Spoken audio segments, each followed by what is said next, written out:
네, 지지율 비상 얘기입니다. 휴가를 앞둔 윤 대통령 경찰국 신설 논란을 둘러싼 그런 논란을 의식한 듯이 어제 서울 신촌 지구대를 방문했습니다. 먼저 영상부터 보시죠. 그래. 내가 이 연희동에서 한 50년 가까이 살았잖아요. 그래서 옛날 이 신촌 파출소를 되게 낯익어, 여기가. 아, 반갑네, 지금.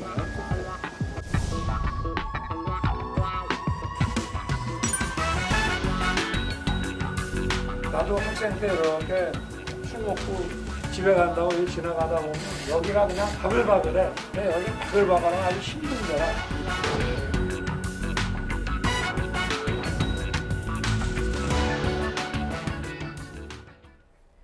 네, 이런 행보에도 불구하고 윤석열 대통령 지지율이 취임 이후 처음으로 30%대가 무너졌습니다. 보시면요, 6월 말부터 시작을 해서 47%였던 긍정 평가가 현재는 28%까지 내려왔고요. 38%였던 부정은 지금 부정 평가가 62%까지 올라온 상태입니다. 취임 석 달도 채 안 된 상황인데요. 박상규 의원님, 지지율이 20%대로 떨어진 거 좀 어떻게 해석해야 될까요? 지지율도 지지율이지만 늘 말씀드리지만 추세가 좋지 않습니다. 추세. 네. 계속해서 떨어지고 있다. 그러니까 지지율에 대해서 대통령실도 그렇고 대통령도 뭐 도어 스태핑 같은 그 기회 있을 때마다 일희일비하지 않는다. 또 국민만 보고 꾸준히 가겠다 이랬는데 일희일비라는 건요, 하루가 좋고 하루가 나쁘다는 겁니다. 그러니까 등락이 있다는 건데 지금 이 지지율 추이를 보면은 어쨌든 갤럽뿐만 아니라 계속 속락하고 있다. 이게 이제 심각하다고 보고요. 아까 앞서도 얘기가 나왔지만 국정 동력을 상실할 우려가 바로 이 30%대예요. 네. CNN이 바이든 대통령에 대해서 조사를 해보니까 민주당 지지자의 75%가 다음에는 민주당 대통령 후보로 바이든이 안 됐으면 좋겠다. 2년 연속 경제가 지금 마이너스 성장을 미국이 기록했거든요. 네. 그러니까 여러 가지로 지금 날도 덥고 지금 경제도 어려워가지고 지금 불쾌지수가 국민들 불쾌지수가 치솟을 대로 치솟아 있습니다. 그에 반비례해서 저렇게 긍정평가가 떨어지고 있기 때문에 대통령이 8월 1일부터 5일까지 이제 휴가 구상에 들어가고 예. 또 여러 가지로 이제 당내에서도 그 정리를 한다고 하니까 우선은 좀 경제에 천착하는 그런 모습을 보이면서 그 본인을 보수로 인식한다고 하는 사람이 우리나라에 31에서 한 33% 된다 그래요. 그러니까 28%라는 것은 물론 저 자체만을 가지고 한 번 나온 걸로 심각하게 볼 일은 아니지만 예. 찐 보수들 중에서도 4% 정도 빠졌다는 얘기입니다. 그렇다는 것은 우선 보수층만이라도 지난 대선을 가기 위해서는 40%대로 회복한다고 해야 한다고 말씀하셨는데 아까 이현정 의원도 우선은 그 보수층만이라도 결집시켜서 30% 중반으로 반등을 주지 않으면은 이게 이제 취임 80일인데 취임 100일이 코앞이에요. 취임 100일 안에 뭔가 이루지 않으면 임기 내내 어렵다는 게 우리가 지금 대통령들 역대 대통령들 보면 나타나 있는 거 아닙니까? 그만큼 비장한 또는 비상한 그런 위기의식을 가져야 될 때가 아닌가 저는 그렇게 생각합니다. 지지율을 이제 조금 더 들어가 보면 이런 겁니다. 어제 이제 나온 갤럽 조사를 계속해서 보는 겁니다. 지금 이제 지역을 보면 대구 경북이면은 이제 그 윤석열 대통령의 핵심 지지 기반이라고 할 수 있을 텐데 TK 지역에서도 지금 부정이 47이고 긍정이 40입니다. 그러니까 오차범위 밖에서 TK 지역에서도 부정이 높다는 거예요. 그러니까 핵심 지지 기반이 좀 흔들리고 있다. 이렇게 해석이 가능한 대목인 것 같고 그래픽 넘겨주시죠. 연령별로 한번 보겠습니다. 연령별 지지율 한번 쭉 보시면 70대 이상만 윤 대통령의 지지율이 높습니다. 70대 이상만. 70대 이상 지금 긍정 48, 부정 34예요. 60대에서조차도 지금 부정이 높다는 거죠. 그리고 30대와 40대의 긍정 평가 한번 봐주시죠. 17%입니다. 뭐 이런 현상이에요. 우리 이현정 의원 보시기에는 이걸 어떻게 좀 진단을 하십니까? 사실 이제 정권 출범해서 뭔가 중요한 정책을 뭐 펼친다든지 뭐 그거에 대한 실패가 있다든지 이런 상황이 지금 아니잖아요. 예. 아직 뭐 본격적인 무슨 윤석열 정부의 뭔가 정책이 뭐다 이게 해본 적이 없습니다. 자 그런 상황에 일단 지지율이 떨어졌지 않습니까? 저는 일단 지향점을 분명히 해야 된다는 생각이 들어요. 자, 윤석열 정부는 뭘 할 것인가? 이 부분에 대한 어떤 지향점이 뚜렷하지가 않다라는 게 지금 하나의 있을 수가 있는 것이고요. 예. 또 국민의 경제 문제는 국민들이 다 어렵습니다. 이걸 정부가 한순간에 뭐 좋게 할 수 있는 건 없어요.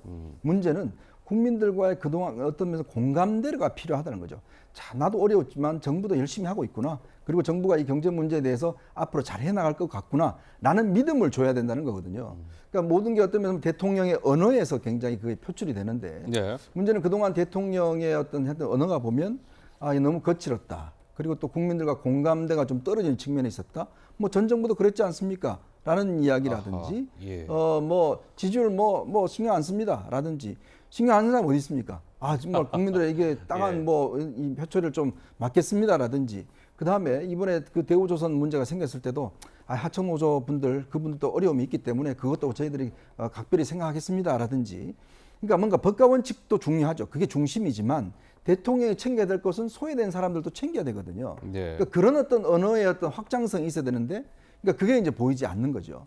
그리고 또 보수 지지층들 같은 경우는 뭔가 답답함이 있는 거죠. 뭔가 빨리 좀 뭔가 개선이 돼야 되는데 정부도 그렇고 당도 그렇고 계속적으로 저렇게 실수만 하고 있으니 이게 대통령이 당과 상관없습니다 이야기하지만 그러나 또 국민들 보시기에는 집권 여당에 대한 대통령의 책임을 또 보는 거거든요. 예. 그러니까 그런 문제에서 좀 리더십을 확고하게 좀 펼치는 것을 보고 싶다. 아마 그런 측면이기 때문에 아마 대통령도 심각성을 좀 느끼는 것 같습니다. 네. 최근에 도어 스태핑 말도 많이 달라졌고 또 지금 여당의 움직임도 그렇고 뭐 대통령실 움직임도 그렇고 아마 저는 이제 휴가 이후에 되면 이런 데 대한 좀 뭔가 대책이 나오지 않을까 그런 생각이 듭니다. 예. 네, 그렇다면 대통령 직무 수행이 부정적으로 평가되는 이유를 저희가 좀 더 들여다봤습니다. 그랬더니요, 먼저 부정평가 요인으로 인사 문제를 가장 크게 꼽았습니다.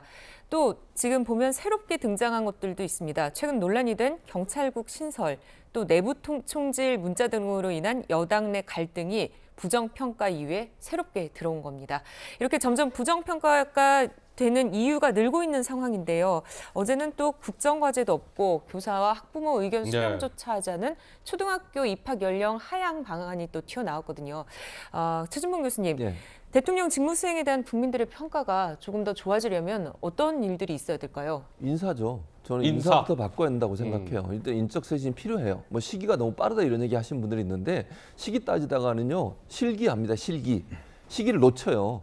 지금 시기가 빠른 게 문제가 아니고 이런 문제에 책임을 누군가 지는 모습을 보여야 돼요. 반드시. 그러지 않으면 국민들은 변화를 전혀 체감하지 못합니다. 네. 그래서 저는 대통령실이든 뭐 내각을 당장 바뀌고 어려우면 대통령실의 구성 요소라도 바꿔야 한다고 저는 생각해요. 책임지는 사람이 반드시 있어야 됩니다. 그렇지 않으면 국민들이 볼 때 변화했다고 전혀 생각하지 않는다는 점. 그다음에 정책적 부분도 그래. 이제 또 두 번째가 능력이 없다는 거잖아요. 정책이 전혀 부각이 안 되고 있어요. 지금 인사 문제, 그다음에 뭐 비선 문제 이런 논란이 되다 보니까 정책 부분이 전혀 나오지 않고 있기 때문에 예. 윤석열 정부가 추진하는 정책의 가장 큰 틀이 뭐냐.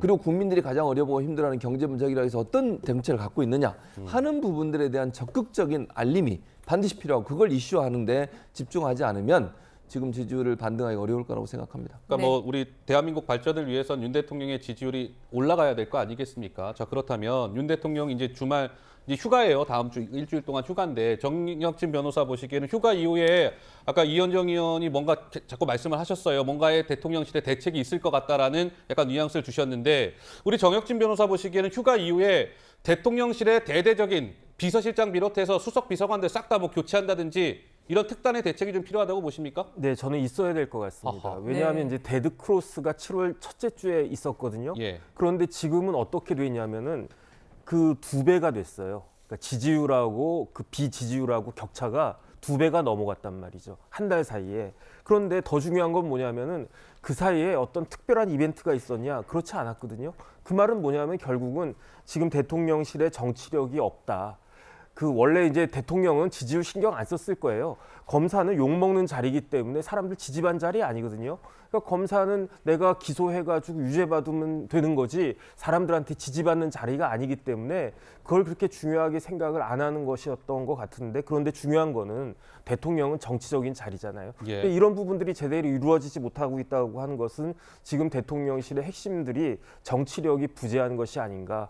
그래서 이 정치력 부재를 메꿀 그런 사람들로 교체되는 것이 맞지 않나 싶습니다. 알겠습니다. 대통령 지지율 얘기까지 해봤습니다.